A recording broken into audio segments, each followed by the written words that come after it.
함께 한번 기도하겠습니다. 사랑하는 하나님의 은혜를 더해 주시니 감사합니다. 우리에게 주시는 주님의 사랑이 얼마나 크고 놀라운지를 주님께서 경험할 수 있도록 도와주셨으니 감사합니다. 하나님, 주님께서 우리의 삶에 주시는 하나님의 마음도, 주님이 우리에게 주시는 주님의 은혜도, 주님의 능력도 하나님 안에서 너무나 놀랍게 우리를 붙잡아 주시는 하나님의 사랑도, 하나님 우리의 삶에서 언제나 기쁨으로 나타날 수 있는 하나님의 사람이 될 수 있도록 주님께서 도우시고 함께하여 주옵소서. 사랑하는 주님, 주님께서 우리 공동체 속에서 부모님으로 인해서 지금 슬퍼하고 울고 마음 아파하고 하나님 또 가족 옆에서 든든하게 서 있어야만 하는 이들에게 주님께서 복을 더하여 주시고 하나님께서 그 모든 과정 잘 마치고 돌아올 때까지 하나님께서 지키시고 인도하여 주시기를 소망합니다. 성령 하나님, 하나님께서 우리에게 주시는 하나님의 놀라운 은혜들이 하나님 우리의 마음으로 삶으로 경험되는데 부족함이 없도록 우리의 기도가 그분들의 마음에 위로를 줄 수 있는 하나님의 공동체가 되도록 도와주옵소서. 예수님 이름으로 기도합니다. 아멘. 마태복음 18장 1절부터 9절까지의 말씀을 함께 읽겠습니다. 마태복음 18장 1절부터 9절까지의 말씀을 함께 읽겠습니다. 우리 같은 목소리를 읽습니다. 시작. 그때의 제자들이 예수께 나와 이르되 천국에서는 누가 크니까? 예수께서 한 어린아이를 불러 그들 가운데 세우시고 이르시되 진실로 너희에게 이르노니 너희가 돌이켜 어린아이들과 같이 되지 아니하면 결단코 천국에 들어가지 못하리라. 그러므로 누구든지 이 어린아이와 같이 자기를 낮추는 사람이 천국에서 큰 자니라. 또 누구든지 내 이름으로 이런 어린아이 하나를 영접하면 곧 나를 영접함이니 누구든지 나를 믿는 이 작은 자 중 하나를 실족하게 하면 차라리 연자맷돌이 그 목에 달려서 깊은 바다에 빠뜨려지는 것이 나으니라. 실족하게 하는 일들이 있으므로 말미암아 세상에 화가 있도다. 실족하게 하는 일이 없을 수는 없으나 실족하게 하는 그 사람에게는 화가 있도다. 만일 내 손이나 내 발이 너를 범죄하게 하거든 찍어내버리라. 장애인이나 다리 저는 자로 영생에 들어가는 것이 두 손과 두 발을 가지고 영원한 불에 던져지는 것보다 나으니라. 만일 내 눈이 너를 범죄하게 하거든 빼어내버리라. 한 눈으로 영생에 들어가는 것이 두 눈을 가지고 지옥불에 던져지는 것보다 나으니라. 아멘. 오늘은 다니엘 금식 11번째의 날입니다. 오늘 11번째 날의 묵상을 함께 하도록 하겠습니다. 제11일 같은 음식 다른 입맛 2월 26일 목요일 그들은 우리의 밥입니다. 민수기 14장 9절 말씀. 여호수아와 갈렙은 먹는 게 다릅니다. 온 이스라엘 백성이 약속의 땅을 코앞에 두고서 우리는 거기 들어가면 죽는다. 거기엔 거인족의 후손인 아낙 자손이 높은 성벽을 짓고 살고 있는데 우리가 어떻게 들어가냐? 라고 말하며 두려움으로 밤새 통곡합니다. 오직 여호수아와 갈렙만이 그 땅은 하나님이 우리에게 주신 땅이다. 거인족 아무 문제 없다. 그들은 우리가 먹어 치워야 할 밥이다. 라고 외칩니다. 같은 것을 보는데 보는 것이 다릅니다. 한쪽은 두려움을 보고 다른 한쪽은 하나님의 약속을 봅니다. 때로 아이들은 자기 입맛에 좋은 것만 찾습니다. 야채와 샐러드만으로 식탁을 차려놓으면 고기가 없다고 반찬 투정을 할 때가 있습니다. 영적으로 어린 사람도 그렇습니다. 하나님이 아무리 진수성찬을 차려놓으셔도 자기 입맛에 좋은 것만 찾습니다. 하나님은 젖과 꿀이 흐르는 약속의 땅을 이스라엘 백성들에게 차려놓으셨습니다. 그러나 하나님의 차려주신 식탁을 보고 입맛을 다시는 사람은 갈렙과 여호수아 단 두 사람뿐이었습니다. 왜 그랬을까요? 출애굽하여 광야를 행군하는 동안 하나님은 만나라는 음식을 하늘로부터 공급해 주셨습니다. 그 음식은 하루만 지나면 썩기 때문에 저장할 수 없는 음식이었습니다. 날마다 필요한 만큼 거둬서 필요한 만큼만 먹었습니다. 탐식을 가질 수 없는 음식이 만나였습니다. 목마를 때도 반석에서 흘러나오는 생수만 마셨습니다. 그러나 이스라엘 백성은 그 음식에 만족할 수 없었습니다. 이스라엘 자손 가운데 섞여 살던 무리들이 먹을 것 때문에 탐욕을 품으니 이스라엘 자손들도 또다시 울며 불평하였다. 누가 우리에게 고기를 먹여줄까? 이집트에서 생선을 공짜로 먹던 것이 기억에 생생한데 그 밖에도 오이와 수박과 부추와 파와 마늘이 눈에 선한데 이제 우리 눈에 보이는 것이라고는 이 만나밖에 없으니 입만 맞아 떨어졌다. 민수기 11장 4절부터 6절 말씀. 하나님이 차려주신 광야의 음식에 입맛을 잃었던 백성들이 약속의 땅에 차려주신 진수성찬의 입맛을 다실 리가 없습니다. 그러한 그들에게 하나님이 내리신 처방이 무엇입니까? 믿음의 체질로 바뀔 때까지 광야의 음식 40년 연장, 오직 광야의 메뉴로 체질이 바뀌었던 여호수아와 갈렙만이 약속의 땅을 보고 입맛을 다셨습니다. 다니엘 식단으로 열 하루 왔습니다. 여러분은 앞에 놓인 문제가 여전히 두려움으로 보이십니까? 아니면 먹고 힘내라고 주신 밥으로 보이십니까? 여전히 세상에서 마음껏 먹었던 기름진 음식, 술, 담배, 마약, 인터넷 게임 등을 그리워한다면 우리는 하나님이 마침내 차려주실 진수성찬을 보고도 불평하게 될 것입니다. 다니엘 메뉴로 만족하며 믿음의 체질로 바뀐 자들은 산과 같은 문제를 보며 이렇게 외칩니다. 내가 다 먹어버리겠어. 넌 내 밥이야. 문제를 놓고 통곡하는 대신 기도하면 힘이 납니다. 문제는 두려움이 아니라 밥이기 때문입니다. 오늘 여러분은 산과 같은 문제들이 하나님이 주신 진수성찬으로 보이십니까? 기도의 자리에서 먹어치웁시다. 먹고 힘을 냅시다. 오늘의 기도 포커스는 은혜입니다. 하나님의 은혜와 광대하심을 묵상하십시오. 조금이라도 이해하게 된다면 우리는 전과는 다른 삶을 살 수밖에 없습니다. 다윗은 이것을 경험하고 내 잔이 넘칩니다. 라고 고백했습니다. 하나님의 용량은 무제한이시고 그분은 결코 지치지 않습니다. 사도행전 2장에서 성령님이 마가의 다락방에 임하셨을 때에 그분은 그저 방문하신 것이 아니라 그들을 충만하게 채워주셨습니다. 이 금식 기간 동안 크신 하나님을 기대하십시오. 오늘 여러분 묵상으로 나아가 보시면 좋겠습니다. 오늘의 말씀 짤막하게 나누도록 하겠습니다. 너무나 유명하게 우리에게 너무 익숙한 말씀입니다. 천국에서 누가 가장 크냐? 라는 질문입니다. 천국에서는 어떤 사람이 큽니까? 라고 이야기하는 제자들의 질문에 예수님께서 한 어린아이를 불러서 그들 가운데 딱 세우셨습니다. 그리고는 그들에게 너희가 돌이켜 어린아이들과 같이 되지 아니하면 결단코 천국에 들어가지 못할 것이다. 라고 이야기합니다. 대단히 수수께끼 같은 말씀입니다. 어린아이와 같이 된다라는 게 무슨 의미일까라는 것에 대한 수없는 설교들이 있고 수없는 책들이 쓰여졌습니다. 다 합치면 정말 모든 것이 그 안에 들어가 있는 듯한 그런 이야기들이 쓰여졌습니다. 우리에게도 어린아이가 된다는 것은 어떤 것인가 라는 질문이 우리에게 다가올 수 있습니다. 오늘의 말씀에서 예수님께서는 딱 하나만 이야기를 하시는데 그게 4절에서 어린아이와 같이 자기를 낮추는 사람이 천국에서 큰 자다. 이렇게 이야기를 하고 계십니다.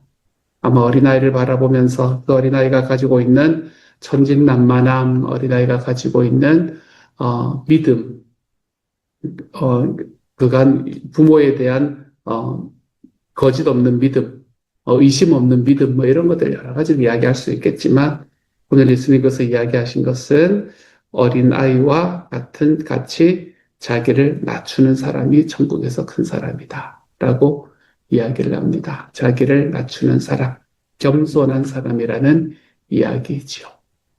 겸손하면 지난주에 드렸던 말씀이 생각나십니까? 겸손은 뭐라 그랬습니까?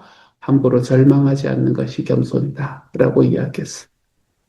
여러분, 하나님께서는 아직도 하나님의 계획을 써가고 계시는데 내가 내 삶의 상황을 바라보고 문제를 바라보고 오늘의 말씀에 오늘 우리 묵상에서 이야기한 것처럼 이것이 내 밥이다 라고 말하는 것이 아니라 내가 거기에서 함부로 절망해 버리지 않는 것, 그것이 겸손이다 라고 말씀을 드렸습니다. 어린아이처럼 자기를 낮추는 사람, 어린아이처럼 겸손한 사람, 내 삶의 문제와 내 삶의 어려움이 있더라도 하나님 앞에서 함부로 절망하지 않으며 내 뜻대로, 내 고집대로, 내 방식대로, 내 시간에 이루어져야 된다라고 하나님 앞에 이야기하지 않으며 주님께서 내가 가지고 있는 생각보다 훨씬 더 높으신 계획을 가지고 계시다는 것을 여전히 믿어 드리며 우리 하나님 앞에 한 걸음씩 걸어갈 수 있는 바로 그 사람, 그 사람이 바로 어린아이와 같이 자기를 낮추는 사람이다 라고 이야기합니다. 예수님께서 이야기하시는 이야기는 굉장히 일관된 것 같습니다. 낮추는 사람이 높은 사람이다. 이 이야기. 낮추는 사람이 높은 사람이다. 섬기는 사람이 높은 사람이다. 예수님께서 하시는 말씀 속에 높다라는 이야기에는 꼭 이 이야기가 들어가 있는 것 같습니다. 낮아야 높아진다. 낮추는 사람이 높아지는 사람이다. 오늘의 말씀에서도 자기를 낮추는 사람, 겸손한 사람이 천국에서 큰 자랍니다. 그리고 그게 어린아이와 같다라는 말의 의미랍니다. 사랑하는 여러분, 겸손하십시오. 오늘 하루 살아가면서 하나님 앞에 겸손하십시오. 내가 다른 사람들보다 더 낫다라고 생각하는 자기 우월의 의식에서 벗어나는 것도 겸손이지만 내가 내 삶 속에 일어나는 일들 속에서 하나님은 여전히 일하고 계시는데 내 생각대로 내 뜻대로 함부로 절망이다 라고 이야기하는 곳에서도 벗어나십시오. 오늘 하루 하나님 앞에 겸손함으로 주님이 내 삶에서 어떻게 일하시는지를 우리의 눈으로 바라볼 수 있는 하나님의 사람들이 좀 되어갈 수 있기를 바랍니다. 그리고 또 한 가지를 더 이야기하십니다. 어린아이와 같이 자기를 낮추는 사람이 천국에서 큰 자다. 이야기하시고 난 다음에 누구든지 내 이름으로 이런 어린아이 하나를 영접하면 곧 나를 영접합니다. 이렇게 말합니다. 여기서 말하는 어린아이라는 것은 앞에 있는 것과 비슷한 이야기를 하고 있는 거긴 하지만 좀 다른 의미로 또 말하고 있는 것 같습니다. 여기서 말하는 어린아이라는 것도 이 사람도 낮은 사람을 이야기하는 것이 맞는 것 같아요. 어린아이가 낮다라는 것에 관한 이야기를 계속해서 예수님은 말하고 계시는 것 같습니다. 그래서 나를 생각하면 어린아이가 낮은 것은 요즘에는 어린아이 안 낮지만 그때만 해도 어린아이들이 숫자에도 안 들어가는 사람이었잖아요. 그렇죠? 그래서 낮은 어린아이들처럼 사회적으로 낮은 지위를 가지고 있는 어린아이들처럼 자기를 낮추는 사람, 그게 나한테로 오면 자기를 낮추는 사람이 되는 것, 겸손해지는 사람이 되는 것이라고 말할 수 있다면 또 하나는 누군가 낮아진 사람을, 누군가 낮은 사람을 내 삶에 영접하면 곧 나를 영접하는 거다. 이렇게 말하고 있는 거죠. 그러니까 낮고 힘들고 어렵고 세상에서 이 대우 못 받고 하는 사람들을 영접해주라, 받아주라 라는 이야기입니다. 이게 교회인 것 같아요. 교회는 이런 것이어야 한다라고 생각합니다. 교회는 병원이다. 요즘에 잘 이야기를 안 했는데 교회는 병원이다. 병원에는 환자가 있는 게 당연하다. 교회라는 곳이 뭐 그래. 그게 아니고 교회이기 때문에 그러는 겁니다. 교회는 환자가 있는 게 당연하다. 다 의사면 여러분 교회는 망합니다. 다 의사면 교회는 환자가 있는 게 당연하다. 교회라는 것은 완벽한 사람들이 모여서 서로 간에 친교를 다지는 것이 교회가 아니고 세상에서 살면서 힘들고 어렵고 자기가 가지고 있는 단점과 약점 때문에 아파하고 어려워하고 그것이 나의 약점이고 단점이라는 것조차도 알지 못하기 때문에 사람들과의 관계가 계속해서 끊어져 가는 경험을 했던 그런 사람들이 교회라는 병원에 와서 치료받고 치유받는 바로 그 공간, 그게 교회다라고 이야기하고 있는 거네요. 교회다라고 말하면 좀 크니까 그게 목장이다. 이렇게 말해보는 겁니다.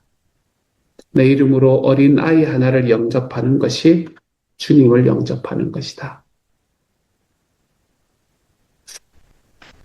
정말로 세상에서 지금 어렵고 아프고 힘들어서 누구도 자기를 들어주지 않을 것만 같은 상황에 있는 사람들을 향해 내 귀도 열어보고 내 마음도 열어보고 내 발걸음도 디뎌보십시오.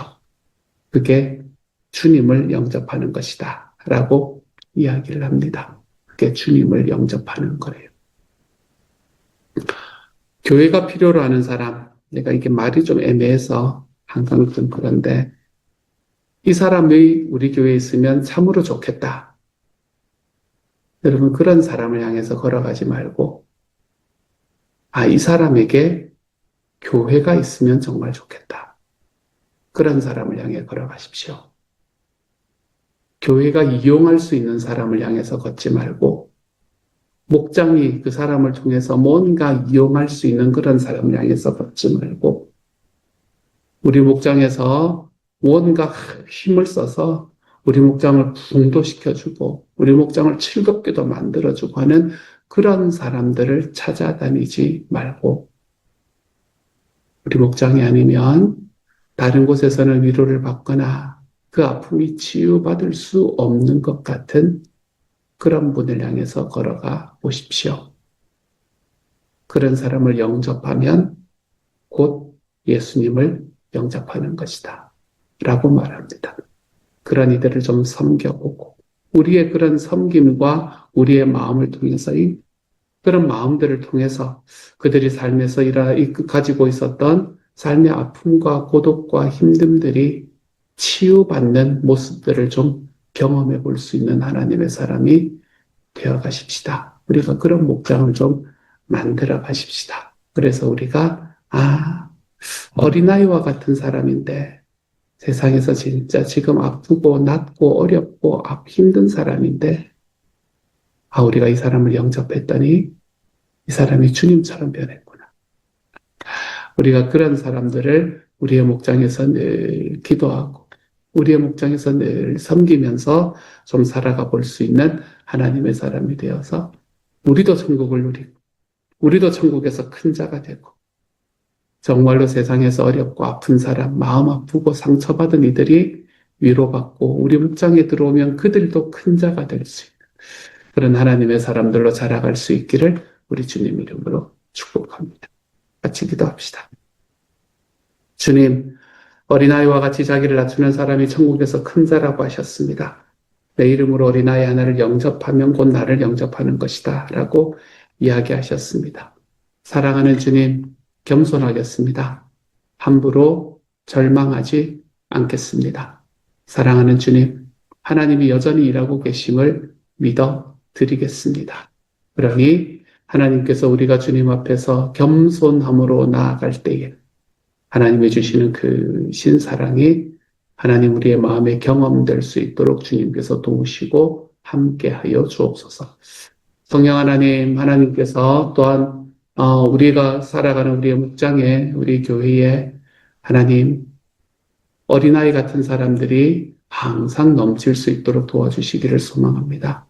주님, 좀 귀찮아 보일 수 있고 좀 내 시간을 들여야 되는 사람들이기도 할 수도 있지만 하나님 그 섬김을 통해서 하나님의 사람들이 세워질 수 있는 하나님의 목장이 되도록 주님의 교회가 될 수 있도록 아버지께서 도우시고 함께하여 주옵소서.